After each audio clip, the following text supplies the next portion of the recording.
आप सभी को जय मसीह की। आज हम बात करने वाले हैं तंत्र मंत्र, जादू टोना, भूत सिद्धि और वशीकरण के विषय में। क्या यह सब आज भी चल रहे हैं और क्या यह विश्वासियों पर जो यीशु को मानते हैं उन पर भी असर डाल सकते हैं? और अगर यह विश्वासियों पर असर डाल सकते हैं या किसी आम व्यक्तियों पर असर कर सकते हैं, जैसे करते भी हैं, तो सही से इससे कैसे बचे? ऐसा कौन सा तरीका जो सही उपाय है जिससे हम बच सके और बचा सके? अगर आप यह विश्वास करते हैं कि परमेश्वर हैं, तब आप यह भी विश्वास करते होंगे कि शैतान भी हैं और उनकी भी शक्तियां हैं, उनके भी सीमा और दायरे हैं। आप सब यह अगर विश्वास करते हैं तो सही करते हैं, क्योंकि जितने स्वर्गदूत गिरे हुए थे उन सबों में अद्भुत शक्तियां थी और वे सब धरती पर अपनी अपनी मर्जी से चल रहे थे। इसलिए परमेश्वर ने बहुतों को बंदी बना लिया, जैसा यहूदा 1 का 1 पद में वर्णन है। जो स्वर्गदूत ने अपने पद को स्थिर न रख सका, अपने निज निवास को छोड़ दिया, उसने उनको उस भीषण दिन के न्याय के लिए अंधकार में, जो सदा काल के लिए है, बंधनों में रखा है। अर्थात परमेश्वर ने उन सबको बंधनों में रखा है, मगर जितने बचे हुए हैं उन सबों को सिद्ध किया जा सकता है। जिस तरह आपके मोबाइल नंबर या ईमेल आईडी से आपको संपर्क किया जा सकता है, उसी तरह अंधकार की शक्तियों को भी सिद्ध किया जा सकता है, बुलाया जा सकता है और साधा जा सकता है।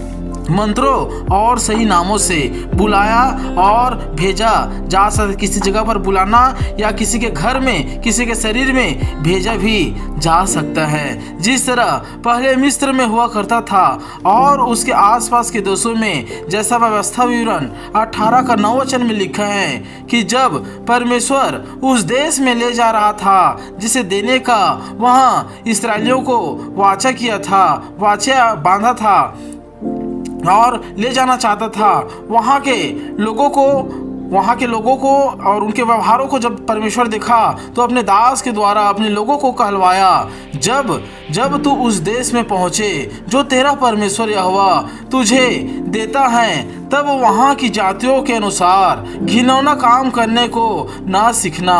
तुझ में कोई ऐसा ना हो जो अपने बेटे व बेटी को आग में होम करके चढ़ाने वाला, व भावी करने वाला, व शुभ अशुभ मुहूर्तों को मानने वाला, या टोन्हा या तांत्रिक व बाजीगर व ओझों से पूछने वाला, व भूत साधने वाला, व भूतों को जगाने वाला हो। अब यहाँ स्पष्ट है कि परमेश्वर ने इन सबों को मना किया, और यहाँ भी क्लियर स्पष्ट बात यह है कि खुद परमेश्वर बताता है कि यह सब असलियत में होता है और दुनिया में मौजूद हैं, और लोग इन्हीं चक्र में फंस चुके हैं और फंसते जा रहे हैं करके।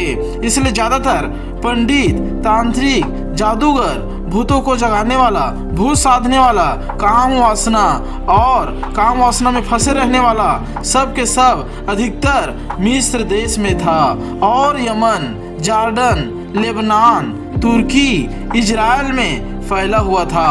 मगर जब परमेश्वर ने मूसा के द्वारा लोगों को मिस्र की गुलामी से निकाला, तब मिस्र देश को ताड़ना दिया, जैसा कि लिखा है निर्गमन 12 का 12 वचन में, क्योंकि उस रात को मैं मिस्र देश के बीच में से होकर जाऊंगा और मिस्र देश के क्या मनुष्य क्या पशु सब के पहलौठों को मारूंगा, और मिस्र के सारे देवताओं को भी मैं दंड दूंगा। इस वचन को आप जरूर मनन करना। मिस्र के सारे देवताओं को भी मैं दंड दूंगा। मैं तो यहोवा हूँ, ऐसा परमेश्वर अपने वचन में कहता। और ऐसा ही हुआ। मिस्र के आसपास जितने देश थे वहाँ से पंडितों को, जादूगरों को, काम सूत्र वालों को, ओझों को और देवी देवताओं को भी भगाया गया, और वे सब ज़्यादातर भारत देश में आकर बसने लगे और भारत देश के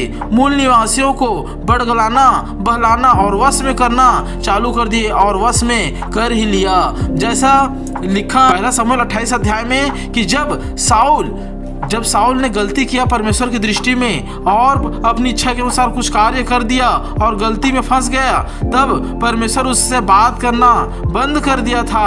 तब वहां भूत सिद्धि करने वाली को ढूंढने लगा, क्योंकि इससे पहले कि जब साउल यहोवा का भय मानता था, आज्ञा पर चलता था, तब उसी साउल ने सारे भूत सिद्धि करने वालों को, जादूगरों को देश से निकाल दिया था। लेकिन जब वो खुद मुसीबत में पड़ा, विपत्ति में पड़ा, तब जब परमेश्वर से बात करने से मना कर दिया, तब वह भूत सिद्धि करने वाली को ढूंढ रहा था। लेकिन जब उसने खुद सबको निकाल दिया था परमेश्वर की आज्ञा से, तब उस देश में और आसपास में कोई भूत सिद्धि करने वाला या भूतों को जगाने वाला नहीं था। लेकिन बड़ी मुश्किल में, बड़ी दिक्कतों के बाद एक स्त्री भूत सिद्धि करने वाली उसको मिल ही गई, और वो भूत सिद्धि करने वाली स्त्री और कोई नहीं और कहीं से नहीं बल्कि भारत के इंदौर शहर में मिली। आप सब इससे वाकिफ है कि इंदौर कहाँ पर है? भारत के इंदौर शहर से मिली, क्योंकि उस तरफ से मिस्र और इजराइल तरफ से अगर आप समुद्र के रास्ते से, यमन के रास्ते से आएंगे तो आपको इंदौर मिलेगा। और जितने भी देवी देवता थे वे सब के सब भारत में आ गए और कुछ श्रीलंका में भी पहुंच गए, क्योंकि यहोवा परमेश्वर का क्रोध सब पर भड़का हुआ था, उन पर पड़ा था। अब आप सब यहाँ जान और समझ ही गए होंगे कि जितने भी अंधकार की शक्तियाँ या देवी देवताएं या और जितने भी थी, उन सबों को वहाँ से निकाला और खदेड़ा गया है। तंत्र मंत्र, जादू टोना और वशीकरण में, काम वासना में जितने लोग फंसे थे उन सब को हटाया गया थे। और इसलिए भारत देश में अधिकतर लोग तंत्र मंत्र, जादू टोना और वशीकरण में, काम वासना में फंसे हुए हैं और फंसे पड़े हुए हैं, और कमजोर, मजबूर और बाकी जितने भी लालच के वश में पड़े हुए हैं उन सब को माया जाल में, तंत्र मंत्र में फंसाते रहते हैं और उन लोगों को सिखाते रहते हैं। मगर आप विश्वासी हैं, यीशु मसीह को मानते हैं, यीशु मसीह को जान गए हैं, तो आप यह जानकर खुश न होना कि शैतान आपका कुछ नहीं कर सकता और शैतान आपका कुछ नहीं बिगाड़ सकता। जबकि आप यह जानिए कि सारा संसार, सारा दुनिया को वह गुमराह कर रहा है, सारे लोगों को जाल में फंसाते जा रहे हैं और फंसा भी दिए हैं। वह आपका बहुत कुछ बिगाड़ सकता है और बहुत कुछ छीन सकता है और आपका बहुत सारी चीज़ों में नुकसान भी कर सकता है और तंत्र मंत्र आप पर असर भी कर सकते हैं। परंतु आप अगर प्रभु यीशु की आज्ञा पर चलते हैं तब वह आपके एक बाल भी उखाड़ नहीं सकता, क्योंकि शैतान जानता है किससे डरना है और किसको डराना है, वह अच्छे से जानता है। और इसलिए परमेश्वर की आज्ञा पर चलें और परमेश्वर की आज्ञाओं को मानें, क्योंकि कोई भी गलती हो, चाहे वो आंखों के द्वारा हो या जीभ के द्वारा हो या सोच विचार के द्वारा, तो तुरंत पश्चाताप कर ले और तुरंत परमेश्वर से माफ़ी मांगे, क्योंकि कोई भी ऐसी गलतियां हैं जिसके आप पश्चाताप नहीं किए तो उसका असर हो सकता है। लेकिन जब आप पश्चाताप करते हैं और जो छोटी मोटी गलतियां हैं उससे आप हट जाते हैं, तब परमेश्वर की सुरक्षा और बाड़ा आप पर फिर बनती हैं और शैतान आपका कुछ नहीं कर पाएगा, कुछ नहीं बिगाड़ पाएगा। जैसा लिखा है गिनती 23 वचन में कि जो शुद्ध मन वाले हैं और परमेश्वर की आज्ञा पर हैं, उस पर तंत्र मंत्र करना, वशीकरण करना, भावी कहना कोई अर्थ नहीं रखता। भावी कहना अर्थात जब कोई देवी देवता अर्थात अंधकार की शक्तियां किसी निश्चित दिन और समय में किसी के शरीर में प्रवेश होते हैं और जो भी पूछो वो बताते हैं, मगर वह पूरा सत्य नहीं होती, उसे ही भावी कहना कहते हैं। इसलिए आप अगर ऐसी शक्तियों से बचना चाहते हैं, अपने परिवार को बचाना चाहते हैं, तो ना तो ताबीज पहनना, ना कोई शुभ अशुभ मुहूर्तों को मानना, ना कोई काला या लाल धागा या ना कोई काला टीका पर विश्वास करना, न घर के सामने, न घर के बाहर, न गाड़ी पर, ना किसी और चीज़ों पर किसी भी देवी देवता का फोटो या कुछ और चीज न लगाना, या पंडितों या बैगों के द्वारा अपने घर को न बंधवाना, ना अपने घर में खिले ठोकवाना जैसा तंत्र मंत्र के द्वारा खिले ठोके जाते हैं, ना किसी भी प्रकार की किसी की प्रसाद खाना, ना पूजा पाठ में शामिल होना। तब आप देखना परमेश्वर का वचन आपके लिए पूरा होगा। जैसा कहा था, परमेश्वर आपकी रक्षा करेगा, क्योंकि आप शैतान के हाथ पकड़कर परमेश्वर के राज्य में नहीं चल सकते। एक और आप शैतान के ताबीज को भी बांधे हैं और शैतान के प्रसाद को भी खाते हैं, और दूसरी ओर परमेश्वर की ओर इच्छा भी रखते हैं, तो परमेश्वर ऐसे में साथ आपका नहीं चल सकता।